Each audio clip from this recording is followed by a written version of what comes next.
বছরের বুকু বাড়ির বাইরে রোয়াকে বসে খেলা করছিল। বাড়ির সামনে একখানা রিস্কা গাড়ি এসে থামলো। রিস্কা থেকে নামলেন দুটি বেজায় মোটাসোটা ভদ্রমহিলা আর একটি বুকুর মতো বয়সেরই ছেলে, সেটিও নেহাত রোগা নয়। বুকু খেলতে খেলতে তাকিয়ে অবাক হয়ে যায়।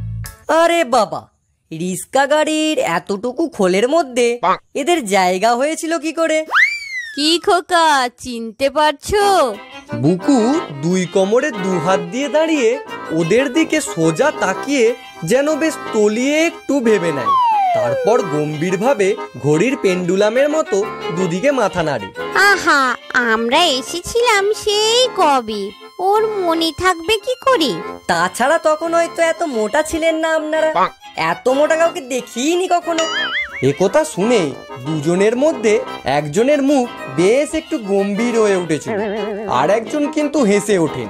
নির্মলার ছেলেটা তো আচ্ছা মজার কথা বলে। তা তোমার মা বাড়ি আছেন তো খোকা? হ্যাঁ, চলো। তারপর তারা বাড়ির মধ্যে ঢুকে পড়েন। না না, শুধু ঢুকে পড়েন না, একেবারে বসেই পড়ে। বাইরের ঘরের হালকা হালকা দুখানা বেতের চেয়ারের মধ্যে নিজেদেরকে বেশ কায়দা করে ঠেসে দিয়ে হাঁপাতে হাঁপাতে বলেন, কই তোমার মা কই? মা তো সেই 3 তলার ছাদে রান্নাঘরে। ওরে বাবা, 3 তলায়? সিঁড়ি ভেঙে আর উঠতে পারবো না বাবা, রক্ষে করো।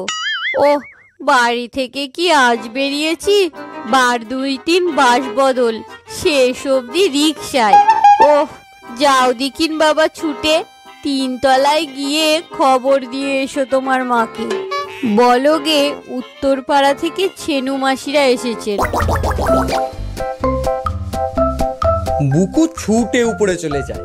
ইত্যবৎসরে নতুন আসা ছেলেটি, যার নাম ডাম্বেল, সে চেয়ারে গুছিয়ে বসার বদলে একখানা চেয়ার কনুইয়ের ধাক্কায় উল্টেছে। টেবিল ঢাকাটা কুঁচকে টেনে খানিকটা ঝুলিয়ে দিয়েছে। টেবিলের উপরকার খাতাপত্তরগুলো এলোমেলো করেছে। একেবারে ঘরের ওদিককার দেয়ালে রাখা আলমারিটার একটা পাল্লা ধরে এমন হ্যাঁচকা টান মেরেছে যে চাবি বন্ধ কলটা বন্ধ অবস্থাতেই পাল্লার সঙ্গে খুলে বেরিয়ে এসেছে। সাজানো গোছানো বইয়ের শাড়ি থেকে একসঙ্গে 3-4খানা বই নামিয়ে দূর ছাই, ছবি নেই বলে বইগুলো মাটিতে ফেলে রেখে অবশেষে জানলার ধাপের উপর উঠে বসে পা দোলাতে শুরু করেছে। মা আসছেন বললেন যে। ও কি কাণ্ড করেছো তুমি? আলমারি ভেঙে বই নামিয়েছো? ইস, আলমারি ভেঙে একেবারে গুঁড়িয়ে ছাতু করে ফেলেছি বলো? শুধু তো খুলেছি। তা খুলেছই বা কেন? ও বই কার তা তুমি জানো? সেজো কাকার বই মাটিতে। ইস, ভারী তো বই, হতচ্ছাড়া বই, ছবি নেই। ছবি থাকবে কি জন্যে? ও কি ছোটদের বই? ও তো বড়দের বই। যেমন হাতির মতো চেহারা তোমার, তেমনি হাতির মতোই বুদ্ধি। আচ্ছা, আসুক না সেজো কাকা, মজা দেখিয়ে দেবেন একেবারে, পিঠের ছাল তুলবেন তোমার। ডাম্বল, বই তুলে রাখো, সব জায়গা নিজের বাড়ি নয়, বুঝলে? কি অসভ্য ছেলে রে বাবা, কথা নয় তো যেন ইট পাটকেল। ছেলেকে কি শিক্ষাই দিয়েছে নির্মলা। ও মা, আমার কি ভাগ্যি, ছেনু মাসি বেনু মাসি যে এতদিনে বুঝি মনে পড়লো। আমি তো ভাবছিলাম ভুলেই গেছো আমাকে। সত্যি কত কাল পরে দেখা, কি আনন্দ যে হচ্ছে কি করে বলবো। এত ভালো লাগছে ছেনু মাসি। ও কি মা, এই মাত্র যে বললে, বাবারে, শুনে গা জ্বলে গেল। অসময়ে লোক আসা ভালো লাগে না, এখন আবার ভালো লাগছে বলছো কেন? হাই হাই, এ কি সর্বনাশী ছেলে রে। না হয় বলেই ফেলেছি দুটো কথা, তা বলে এইভাবে হাটে হাড়ি ভেঙে দেবে? ওদিকে ছেনু বেনু দুই বোনের 2 দুগুণে 4টি চোখ কপালে উঠে গেছে। তারা বলে কত তোড়জোড় করে সেই উত্তরপাড়া থেকে ভবানীপুর ছুটে এসেছেন পাতানো বঞ্জিটির সঙ্গে দেখা করতে, আর তার কিনা এই অভ্যর্থনা। দূর হ হতভাগা ছেলে, কি শুনতে কি শুনেছিস? যা হয় বললেই হলো। আহা, তার ছেলেকে গাল দিচ্ছ কেন নির্মলা? সত্যিই তো অসময়ে এসে কাজের ক্ষতি করে দিলাম। কিচ্ছু না মাসিমা, এ সময় কোনো কাজ থাকে না আমার। এখন বিকাল বেলায় আবার এত কি কাজ? বারে, কাজ নেই নাকি? এখনই তো গাদা কাজ। সিনেমার টিকিট কাটা রয়েছে না আমাদের, বাবা এলেই তো চলে যাব। তাড়াতাড়ি রুটি টুটি সব করে নেবে না? যা বেরো হতভাগা, লক্ষ্মী ছাড়া ছেলে। ভূতে পেয়েছে নাকি আজকে? এ ছেলেকে ধরে আছাড় মারলে রাগ যায়। তোমরাই বলো ছেনু মাসি, এমন বানিয়ে বানিয়ে কেউ বলে? ও মা, ডাম্বল যে কত বড় হয়ে গেছিস, আর কি সুন্দর দেখতে হয়েছে। তোমার সব ছেলেগুলোর মধ্যে এই সবচেয়ে ফর্সা, তাই না বেনু মাসি? ও তো ওই রকমই ছিল, এখন রোদে ঘুরে ঘুরে কালো পড়ে গেছে। তা ডাম্বল বাবু, পড়তে টড়তে শিখলে? স্কুলে ভর্তি হয়েছে নাকি? কাঁচকলা, স্কুলে ভর্তি করলে তো আমার বাবা যে হাড় কিপ্প। বলে 7 বছরের ছেলের স্কুলের মাইনে 7 টাকা, পারবে না দিতে। পড়ার দরকার নেই, চাষবাস করে খাবি। তোর ছেলেটা কি পাকা পাকা কথা শিখেছে রে বেনু, শুনলেই হাসি পায়। বাবা, ছেলের মুখ নয় যেন খই ফুটছে। আজকালকার সব ছেলেরাই ওই রকম দিদি। দেখলি না বকু কিরকম ডাম্বেলকে বই দুখানা হাত দেবার জন্য কিরকম করে শাসালো। বলে কি না, যেমন হাতির মতো দেখতে তেমন হাতির মতো বুদ্ধি। সত্যি এ ছেলেকে নিয়ে আমার কি জ্বালাই হয়েছে ছেনু মাসি। হাড় ভাজা ভাজা হয়ে গেল।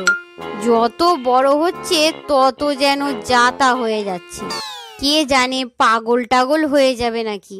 পাগলা বললে যদি দোষ খন্ডায়। মোটেই তা নয়, বরং লোককে পাগল বানিয়ে ছেড়ে দেবে। হঠাৎ একটা হুড়মুড় ঝনঝন শব্দে তিনজনেই চমকে ওঠেন। আর কিছু নয়, সেলফের উপর থেকে টেবিল ল্যাম্পটাকে ফেলে ভেঙে শেষ করে ফেলেছে ডাম্বেল। ডাম্বল, আহা থাক না, ওকে বকতে হবে না। ছোট ছেলেরা দুরন্ত হবে না একটু? ছটপটে ছেলেই আমার ভালো লাগে।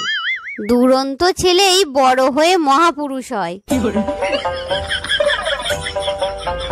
তারপর গল্প চলে, যত সব মেয়েলি গল্প আর কি।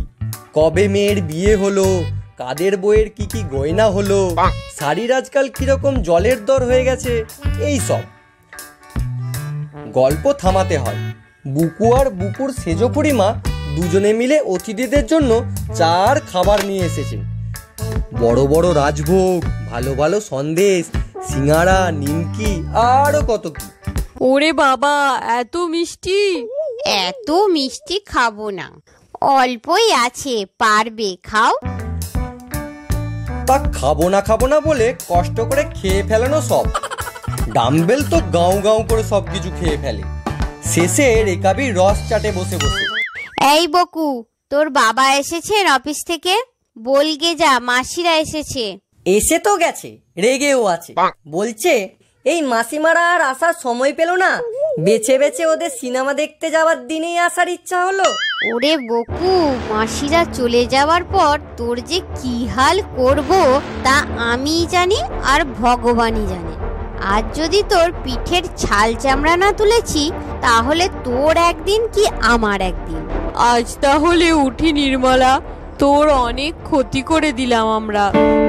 বুকুর মা কোন মুখে আর বলবেন যে আবার একদিন এসো ছেনু মাসি।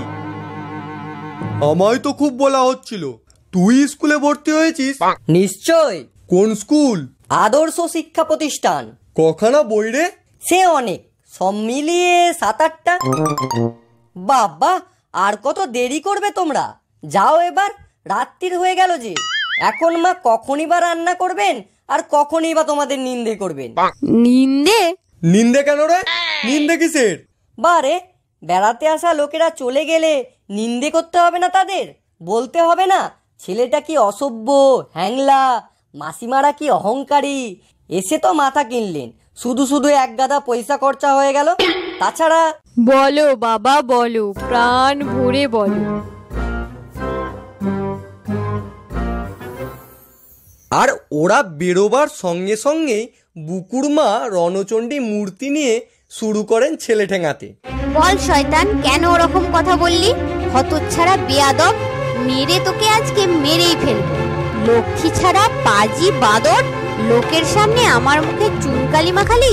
আরে আরে কি হলো কি? ওকে মারছো কেন? মারবো না? জানো ও কি করেছে আজ? একে একে ছেলের ভুতুরে বুদ্ধির কথা বলতে থাকেন মা, আর শুনতে শুনতে বাবা রেগে আগুন হয়ে ওঠেন। তখন তিনিও লেগে যান পোহারে। বল বল বেয়াদব, কেন এসব বললি? বল বল কেন ওসব বললি? নিজেই তো দুপুরবেলা 100 বার করে বললেন সব সময় সত্যি কথা বলবি, কারোর কাছে কিচ্ছু লুকোবি না। এখন আবার নিজেই মারছো, কি করে বুঝবো আসলে কি করতে হবে?